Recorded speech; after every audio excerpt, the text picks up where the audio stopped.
स्वर्ग और नरक की कहानी। एक बुजुर्ग औरत मर गई। यमराज लेने आई। औरत ने यमराज से पूछा, आप मुझे स्वर्ग ले जाएंगे या नरक? यमराज बोले, दोनों में से कहीं नहीं। तुमने इस जन्म में बहुत ही अच्छे कर्म किए हैं, इसलिए मैं तुम्हें सीधे प्रभु के धाम ले जा रहा हूँ। बुजुर्ग औरत खुश हो गई और बोली, धन्यवाद, पर मेरी आपसे एक विनती है।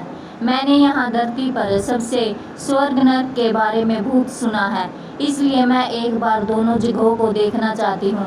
यमराज बोले, तुम्हारे कर्म अच्छे हैं, इसलिए मैं तुम्हारी यह इच्छा पूरी करता हूँ। चलो हम स्वर्ग और नरक के रास्ते से होते हुए प्रभु के धाम चलेंगे। दोनों चल पड़े। सबसे पहले नरक आया। नरक में बुजुर्ग औरत ने जोर जोर से लोगों के रोने की आवाज़ सुनी। वहाँ नरक में सभी लोग दुबले पतले और बीमार दिखाई दे रहे थे। औरत ने एक आदमी से पूछा, यहाँ आप सब लोगों की ऐसी हालत क्यों है? आदमी बोला, तो और कैसी हालत होगी? मरने के बाद जब से यहाँ आए हैं, हमने एक दिन भी खाना नहीं खाया।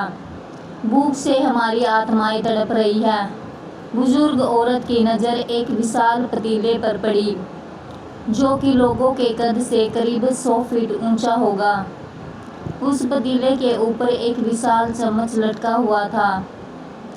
पतीले में से बहुत सी शानदार खुशबू आ रही थी। बुजुर्ग औरत ने उस आदमी से पूछा, इस पतीले में क्या है? आदमी मायूस होकर बोला, ये पतीला बहुत ही स्वादिष्ट खीर से हर समय भरा रहता है। बुजुर्ग औरत ने हैरानी से पूछा, इसमें खीर है? तो आप लोग पेट भर के ये खीर खाते क्यों नहीं? भूख से क्यों तड़प रहे हैं? आदमी रो रो कर बोलने लगा, कैसे खाए? ये पतीला 100 फीट ऊंचा है। हम में से कोई भी उस पतीले तक नहीं पहुंच पाता। यह सुन बुजुर्ग औरत को उन पर तरस आ गया और सोचने लगी, बेचारे खीर का पतीला होते हुए भी भूख से बेहाल है। शायद ईश्वर ने इन्हें यही दंड दिया होगा। अब यमराज बुजुर्ग औरत से बोले, चलो हमें देर हो रही है। दोनों चल पड़े। कुछ दूर चलने पर स्वर्ग आया। वहाँ पर बुजुर्ग औरत को सबके हंसने और खिलखिलाने की आवाज़ सुनाई दी। सब लोग बहुत खुश दिखाई दे रहे थे। उनको खुश देखकर बुजुर्ग औरत भी बहुत खुश हो गई। पर वहाँ स्वर्ग में भी बुजुर्ग औरत की नज़र वैसे ही 100 फीट ऊंचे पतीले पर पड़ी, जैसा नरक में था। उसके ऊपर भी वैसे ही चम्मच रखा हुआ था। बुजुर्ग औरत ने वहाँ लोगों से पूछा, इस पतीले में क्या है? स्वर्ग के लोग बोले, इसमें बहुत ही स्वादिष्ट खीर है। बुजुर्ग औरत ने वहाँ लोगों से पूछा, इस पतीले में क्या है? स्वर्ग के लोग बोले, इसमें बहुत ही स्वादिष्ट खीर है।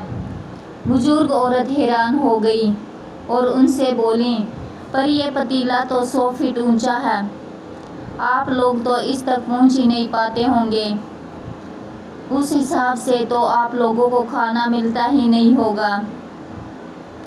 आप लोग भूख से बेहाल होंगे। पर मुझे तो आप सब बहुत खुश लग रहे हो। ऐसा कैसे? इनमें से एक व्यक्ति बोला, हम सब लोग तो इस पतीले में से पेट भरकर खीर खाते हैं। औरत बोली, पर कैसे? पतीला तो बहुत ऊंचा है। व्यक्ति बोला, तो क्या हो गया? पतीला ऊंचा है तो यहाँ पर कितने सारे पेड़ हैं। हमने इन पेड़ों की लकड़ी ली, उसको काटा और एक विशाल सीढ़ी का निर्माण किया। उस लकड़ी के सीढ़ी के सहारे हम पतीले तक पहुँचते हैं और हम सब मिलकर खीर का आनंद लेते हैं। बुजुर्ग औरत यमराज की तरफ देखने लगी। यमराज मुस्कुराए और बोले, ईश्वर ने स्वर्ग और नरक मनुष्य के हाथ में सौंप रखा है। चाहे तो अपने लिए नरक बना ले, चाहे तो अपने लिए स्वर्ग। ईश्वर ने सबको एक समान हालातों में डाला है। उसके लिए उसके सभी बच्चे समान हैं। वह किसी से भेदभाव नहीं करता।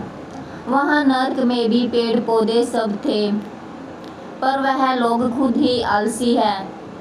उन्हें खीर हाथ में ही चाहिए। वह कोई कर्म नहीं करना चाहते, कोई मेहनत नहीं करना चाहते, इसलिए भूख से बेहाल है, क्योंकि यही तो ईश्वर की बनाई इस दुनिया का नियम है। जो कर्म करेगा, मेहनत करेगा, उसी को मीठा फल खाने को मिलेगा। स्वर्ग के सपने छोड़ दो, नरक का डर छोड़ दो। बस आपकी वजह से किसी का दिल ना दुखे, इतना सोचो, और बाकी सब कुदरत पर छोड़ दो। राधे राधे दोस्तों।